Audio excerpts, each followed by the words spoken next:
Afternoon, everybody, and welcome to the latest MI Lunch. I'm Graham Laurie from the Mason Institute's Executive Committee. It's my pleasure to chair today's talk. It's being recorded for our website. We hope that's okay with everybody. If not, please speak to Nick Haseki.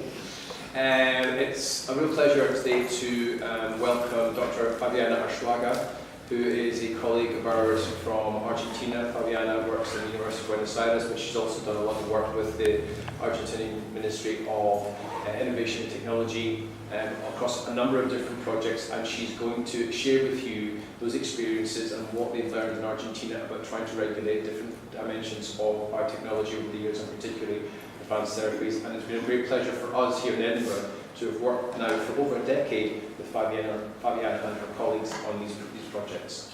Fabiana. Thank you very much, Graham, and thank you to all of you for participating today of this talk.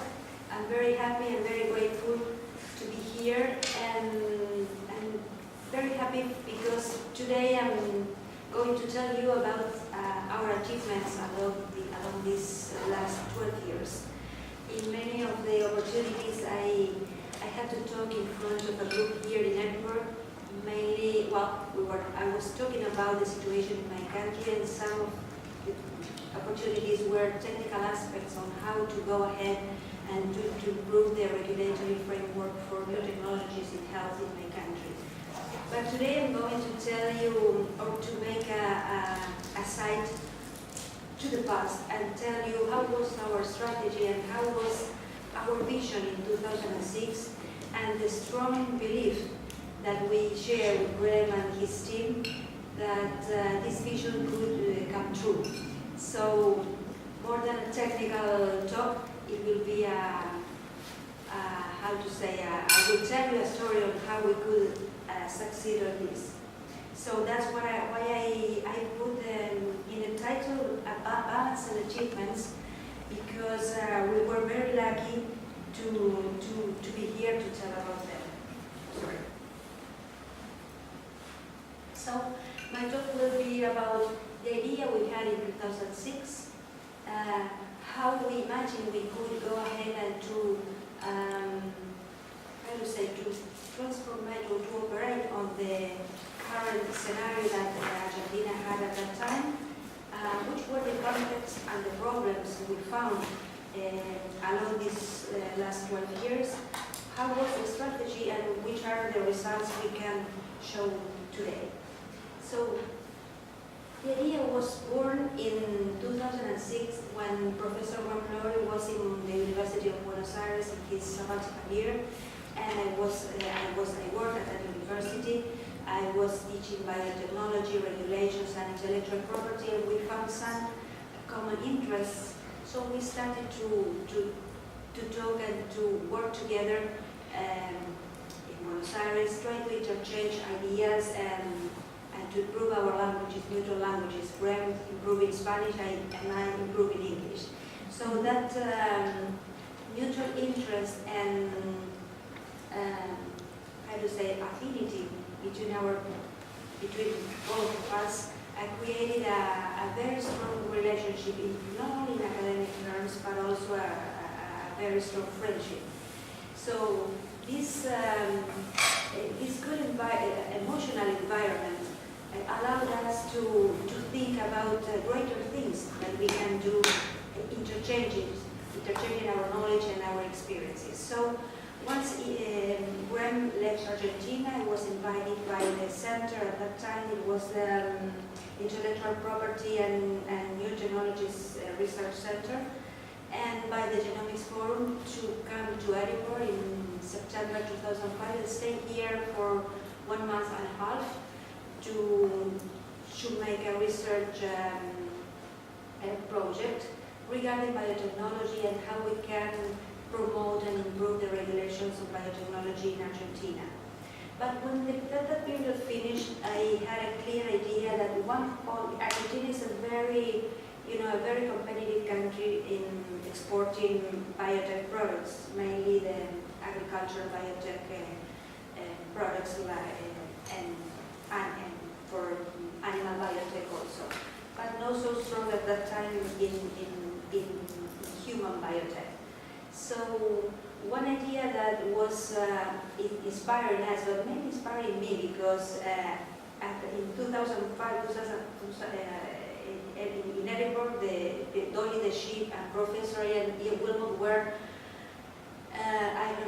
were people and devices and developments very well known internationally. And in my country, there were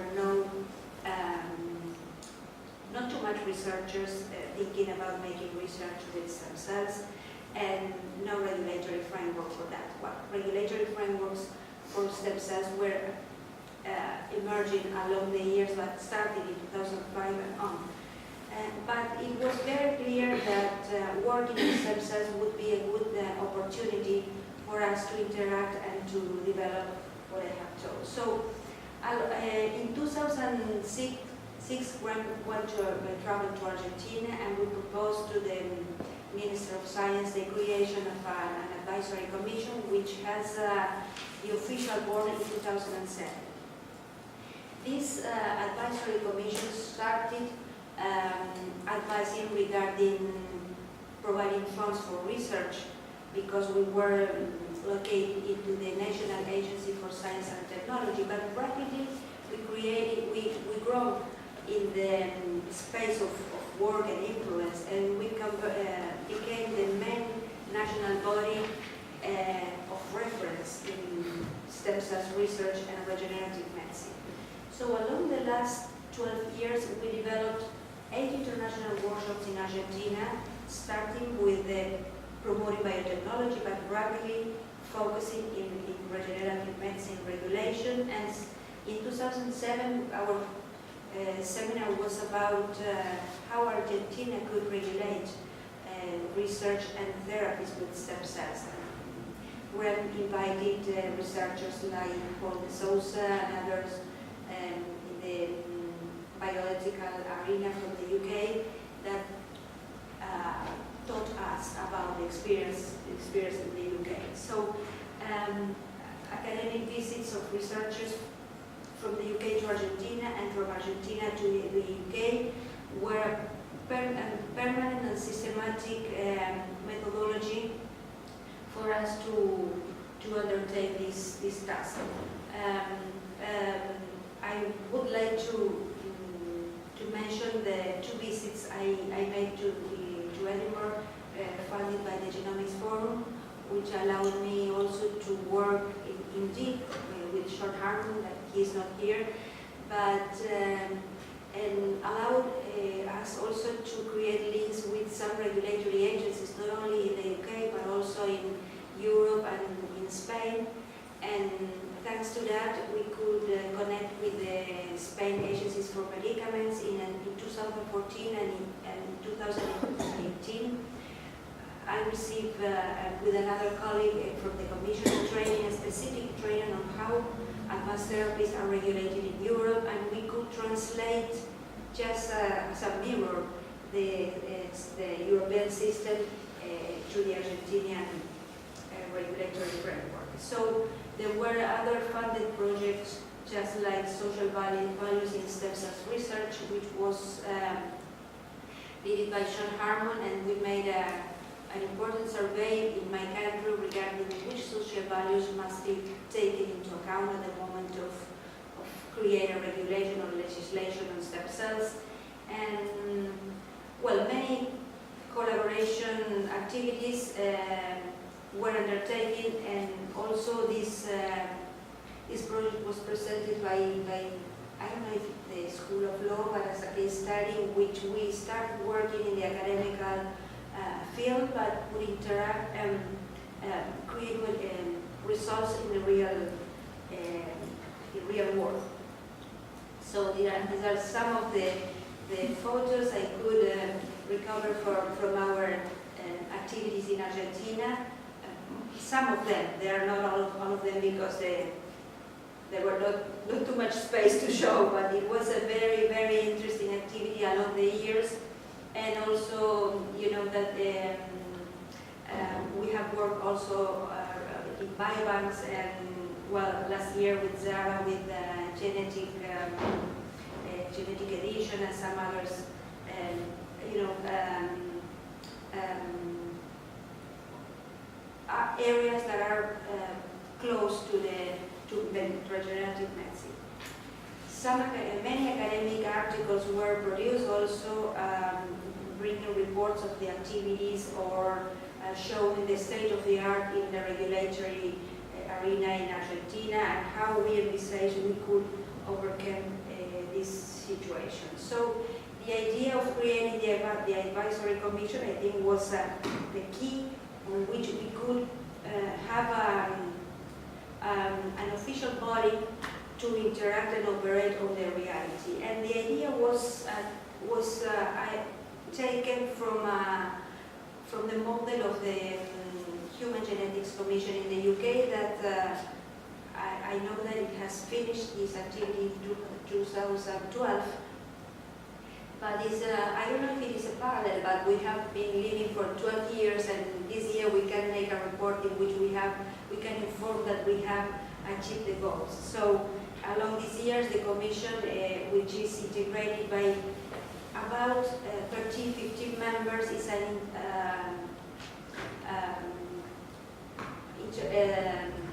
I cannot find the word, is a commission integrated by bioethicists, lawyers, researchers, biologists, medical doctors. So it is very is integrated by representatives of many disciplines, which can provide a multi-dimensional opinions when we have to bring comments or opinions.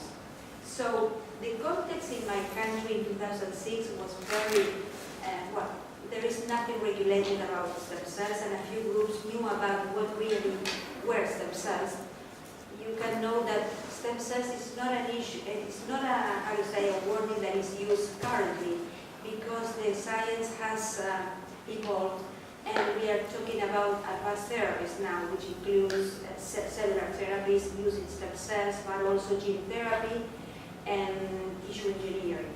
And maybe gene therapy is the queen now of the advanced therapies, because most of the medicaments that are being now authorized for commercialization are using this technique. But at that time, we were talking about stem cells, and the public was very, noticed about the miracles that stem cells could do mainly with the illnesses that didn't have a cure. And thanks to the internet and the social networks, patients and vulnerable groups were hoping to find a cure very, very rapidly. So we had that scenario where many patients were trying to find where to receive a treatment with stem cells, and there were many doctors and centers, not only in my country, but in other places worldwide, mainly in Asia and many places in China, that were offering proven treatments. So it was very important for us to create some information, good quality of information or truth information to avoid that patients can be scammed. So there was another big problem that in my country the right of health has a constitutional recognition, and the government, not national or provincial, must guarantee the access to any cure to preserve the right of health. So patients, when were offered by a medical doctor a treatment with stem cells, normally the security system, which is the system that pays on the health treatment, say no, it is an experimental treatment. So the patients went to the courts and asked using a special kind of juridical resource called amparos. I don't know if it is recognized in your legislation, but it's a very fast action in which the demander, the person that is demanding, can receive a response from the judges. So the judges, with the umbrella of the right of health in the Constitution, normally say yes, this treatment must be paid, because probably with this treatment, this patient would save his life. So that produced a huge, expenditure of money from the social security companies, not only public but private, paying these treatments, which most of them were risky for the patients and did not cure any illnesses because they were not proved not safe and not effective at all. So with that situation, we had to fight, and the context in terms of legal and regulatory aspects was evolving in my country. In 2007, there was a resolution of the Ministry of Health that said that cellular therapies or any kind of cells that can be put into the human body was under the power of the ICUCAI, which is the authority for transplants. And at that time, it has some logic because neither Europe or the USA have a clear idea of how to regulate treatment with success. But rapidly in 2008, most of these regulatory agencies changed their idea of considering transplant cellular therapies and putting them into the category of medicaments. And that was because it's much more easy to control for the health authority a medicament than a proceeding, as it can be considered if they were transplants. So but Argentina couldn't move from that idea that cellular therapies are transplant, while the world was changing rapidly, and in Europe there is a regulamen that in 2008 established that advanced therapies are medicaments, and the same as in the USA. So we continue with this situation up to now, after this year. And in the meantime, in 2011, ANMAT, which is the FDA of Argentina, is the medicaments agency, issued two dispositions mentioning advanced therapies and saying that advanced therapies must be put into the medicaments. There is a registry of medicaments and must be compliant with all requirements of medicaments. Is to have a prospect, to have pharmacovigilance, and to enter into the registry once that safety and efficacy are proven. So the same requirements for medicaments. But why did it happen? It's because the health agency was,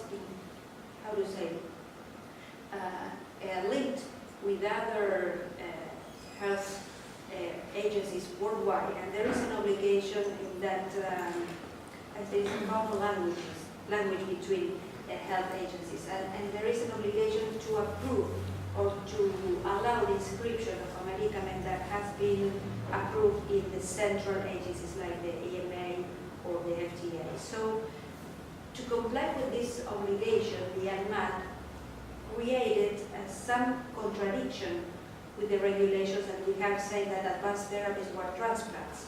And we were living together, with this regulatory contradiction up to this year. At the same time, we didn't have a national law for research for clinical research, so it was also another problem and something that we have to use.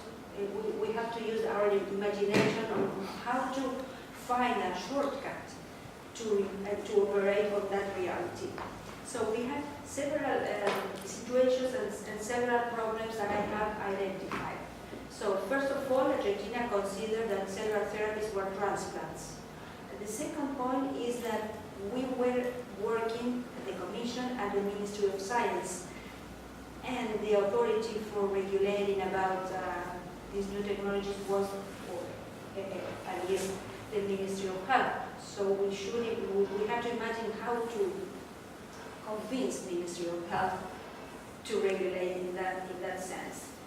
The third problem is that we have a federal country and some regulations issued by the and MAN, which is the Medicaments Agency. This is a national medicament agency, but the provinces have retained some competence, especially to legislate in health issues. So we need to overcome this issue to have a national regulation for advanced therapies. And finally, regarding research with human subjects, we didn't have a national law. There were provincial laws, and there are some guidelines issued by the Ministry of Health that are used when a clinical trial is multicentric, considering the country as a multicenter. So when there is a clinical trial of such entity that studies have been made in different provinces, this regulation from the Ministry of Health, these guidelines are taken into account and are applied. So to that problems, we found several solutions. So for the first problem, and how to change the status for transplants to medicaments, we needed to take or to withdraw the competence or the power that the transplant authority had and put this power into the medicament agency. It was very difficult because in Kukan, the transplant authority didn't want to leave that power because they have it produces power from the institution. They had the word to say, well, this clinical trial is approved, is not. They created a bigger structure with people working on that, so it was a very tough situation, which we have to be very creative on how to break this situation. The second one was we need a substantial law for clinical research. I told you that the provinces retain the faculty to legislate on health, so we have to think which other way for creating a national legislation we can think about moving from another side that is not a health legislation. And we thought, well, clinical research is about personalism rights, and where the rights of the subject of the research are beyond the right of health, the dignity, and some other rights are included, not only the right of health. So we found an opportunity because in 2014 the civil code was going to be changed or reformed. So we thought that if we could include into the personalism rights clinical research, it could be a pathway for us to put all the legislative structure for advanced therapies into the civil code and outside from the faculty of the provinces to legislate about health. It's not nothing about bad for the provinces, but it was very difficult to join all the volunteers of the provinces in one law. So that's the one way we thought about to operate on the federal or the national pathway. Well, finally, if we could achieve that, we would need an authority with policy power to punish groups that are not complying with the law. So our strategy was in two big objectives. One, the modification of the civil code, which was achieved in 2014. So we included, we were operating directly with the legislators, explaining the situation, and it was included a new article, which is the number 58 article, in which research with human subject is part of the civil code and part of the personalism rights. So this allowed us now to make a specific or special civil law to legislate on advanced therapies, research and approval of medicaments. And the second strategy was the creation of an interministerial commission on advanced therapies integrated by the Ministry Ministry of Health and the Ministry of Science, where we included all the members of the prior commission of the Ministry of Science into this interministerial commission, and we're including also the ANMAT, which is the Medicaments Agency, and the INBUCAI, the Transplant Agency, and a part of the Ministry of Health, which is in charge of regulations and legislations on health. With this bigger group, which was in charge of our commission I was in charge of coordinating this commission, we could continue in the process of providing legislation, and finally, even the regulatory authority will be the Ministry of Health, the body that could manage or lead all the process has been the prior commission of the science, the group of science.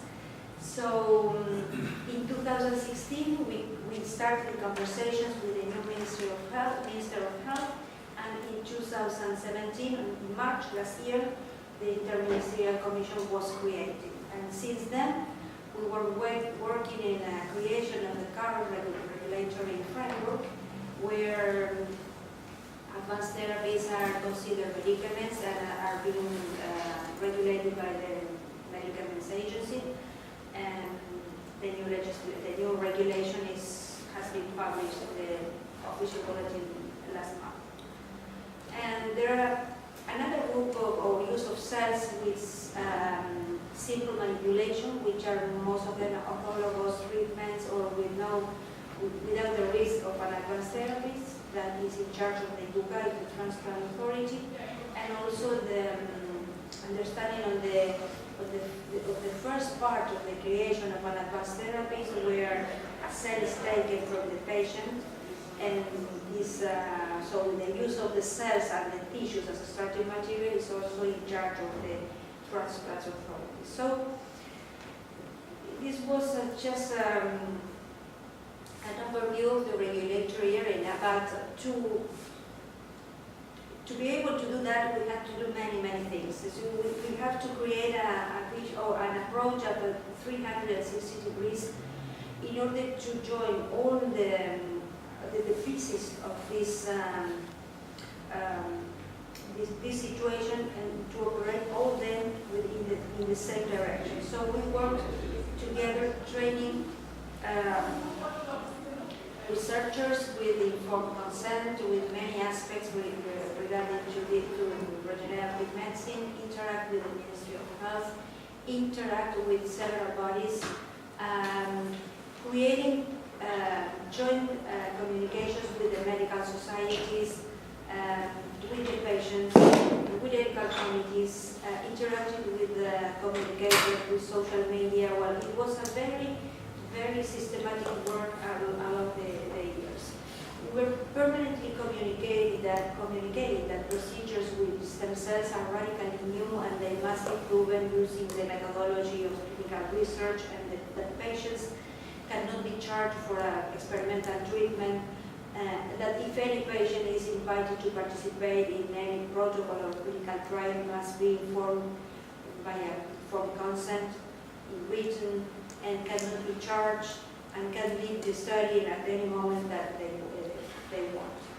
Well, the joint releases with many of the societies for neurology, for diabetes, for all the illnesses that were interested in informing to their associates a position regarding these new therapies.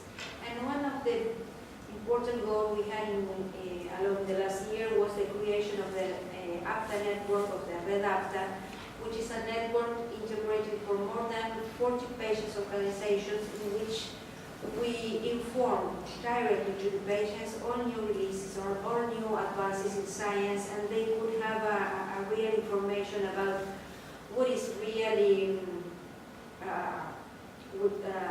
tech or scientific background, and what is alive for the patients.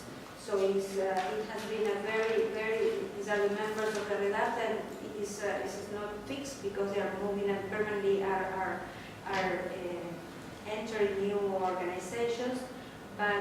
the patients' associations are very, very active, and any new releases in science that is appearing, they are spreading in all the networks, so it's a very good way to spread good quality of information. Some of the objectives of the REDACTA are expressed in this slide, and I would like to comment that this year 7 patients from Argentina were sent to participate in a clinical trial in China for a genetic disease for blind that produces blindness in the adolescents. So the patients' associations identified the group of doctors in the China hospital, and the commission made a study regarding the compliance of all the ethical and scientific requirements for a good clinical trials, and the 7 young boys were sent to China with someone from their family accompanying them. Aerolíneas Argentinas donated the tickets, and the Chinese hospital didn't charge anything for participating in the trial. The boys returned to Argentina in June. They received a gene therapy for the long, amaurosis de Leber, is a kind of genetic blindness.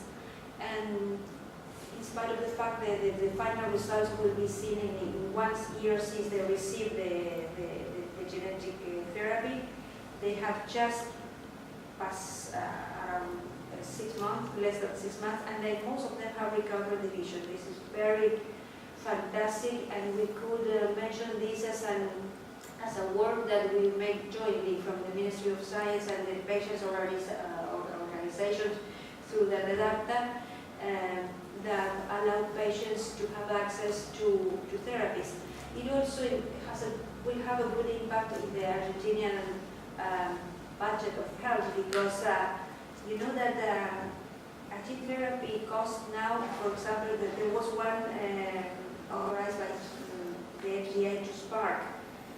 It's a gene therapy that costs around $1 million for the 2 eyes around. So in the case of my country, if these patients they have participated in a clinical trial, but when the gene therapy is approved, they could go and ask to the courts for the payment of that therapy. So it helps the government to save money, and the patients have access to this to the results of the trial. So we are very happy for that, and we hope to continue working in this sense for the next years.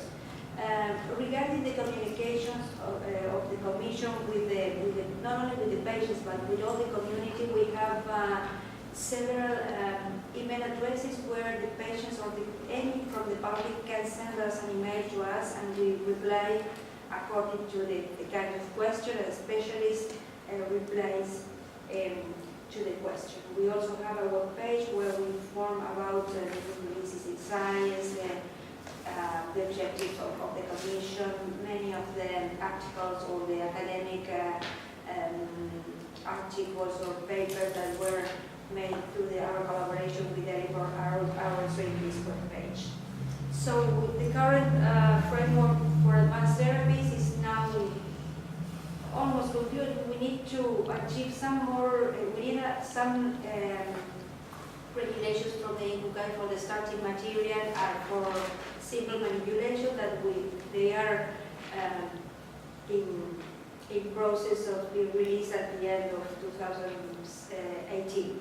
Once we have all the complete regulatory framework working, we will send to the national parliament the bill of law to create this special civil law to support this initiative. So, as a conclusion, we can say that Argentina overcame a non-state intervention in the regulation of regenerative medicine with a systematic work along the last 12 years. In 2018, it put in force a regulatory framework for advanced therapies harmonized with the standards of Europe and the USA, becoming the first Latin American country in regulating advanced therapies. Research centers led by Professor Graham at the School of the University of Edinburgh and his team, involving a collaboration with the Argentinian Ministry of Science, Technology and Productive Innovation, served as key drivers in the formation of regulatory structures and norms and helping to achieve these goals. So many thanks to Bren and to all of you for this opportunity. Thanks.